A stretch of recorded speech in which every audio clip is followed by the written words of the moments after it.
You know, I have to tell you, it's been one of those incredibly unusual semesters for me that,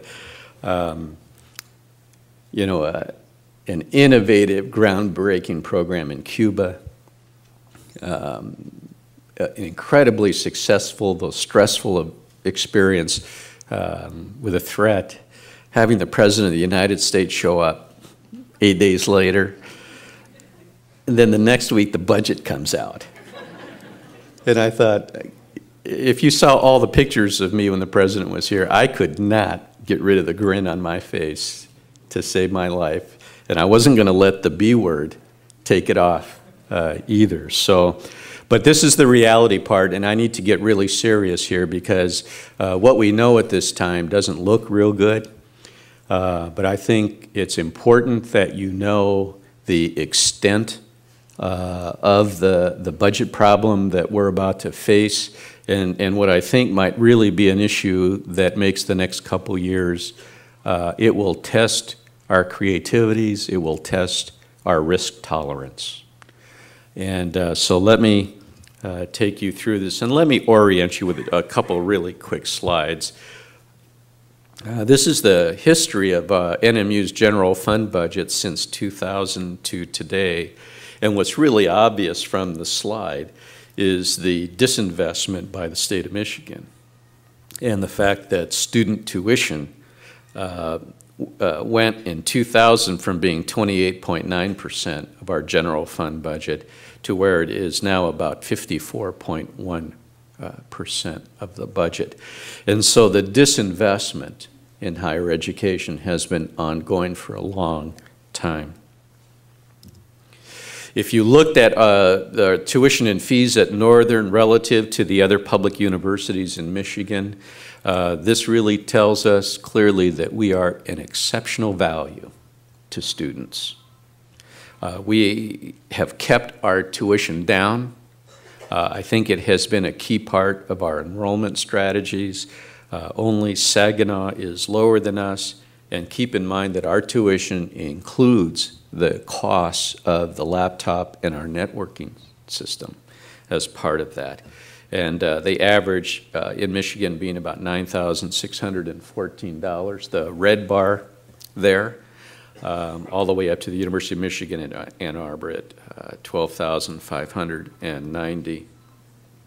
If you look at our expenditures per full-time fiscal year equated student or full-time student, you'll also notice that at $12,120, our cost to educate students, we've tried to keep control of our costs to educate as well. And as everyone downstate is saying, could you continue to cut and cut and cut?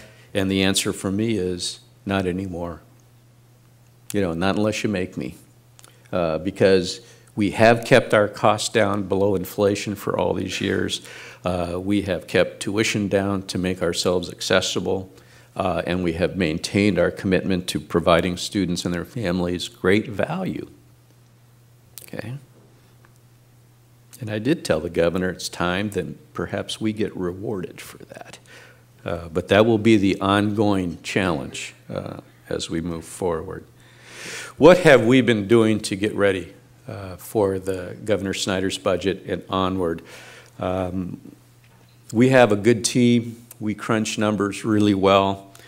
We had sort of estimated that the governor's budget would be about a 10 to 12% cut nearly 6 months ago.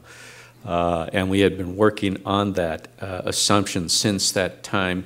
And we felt about a month ago that the cuts could go as high as 15 to 20% based upon a couple assumptions about the probability of, for example, major structural reforms happening in the tax structure in Michigan, along with some organizational restructuring. Over the last months, we have reviewed all the unused proposals from last year's budget cuts and reallocations. I have a binder about 1.5 inches thick. All of the ideas that employees, all of you have sent in, faculty, staff, students. I've lined out all of the ones we've used. We know well, we have a good list of all the good ideas that we have not used, and those will be factored into our proposal that I'll talk about in a second. We initiated a very thorough review of all of our labor agreements. We initiated a review of all our salary and benefit issues across the university. We have taken a very detailed look at our health care plan options. And as you all know, the salary benefit issue and the health care plans are the most talked about components of Governor Snyder's proposal. We have looked at our own organizational decision processes, and we always we do a lot of that, and I'm glad it's one of our action projects with AQIP, because now that as we all know, we're very, very lean in a lot of different ways. And you know, you always want to review your processes to make sure they're optimal for implementing many of the decisions that we will have to make. Many of you probably have grown tired of the fact that Dr. Cook and myself and Gavin, all of us talk about the best practices model. You know, we can't operate in a vacuum. We're not going to invent every good idea, so we can learn from the wealth of research that's out there in terms of best practices. And it's almost a mantra for Gavin and Susan and myself to ask ourselves, are we convinced that this is a best practice approach to this? And that's the test that we hold for ourselves. We look and compared our cost and allocation models to our peers, both within Michigan and across the U.S. in terms of Masters I comprehensive universities. And we've also looked, as you would expect, at the federal and state issues. As you know, the continuing resolution in Congress has staked out some ground in curbing or cutting the Pell Grant awards to our students. We're either second or third in the largest population of Pell Grant students in Michigan.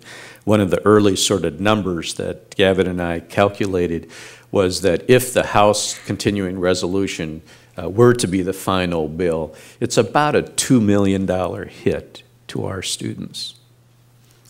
Something like $550 to $800 per student on a Pell Grant.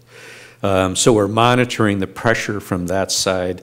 The state scholarship programs appear to be untouched. Some of them are being condensed into one package. So let me talk specifics with you. The governor in public and in all of his news remarks referred to the 15% cut to higher ed. Well, that wasn't entirely true. The cut to Northern is 19.7. The cut at Central was 23 something. The cuts to the campuses ranged from 18 to as high as 23, 24%. Let me share with you how it got to 15, maybe.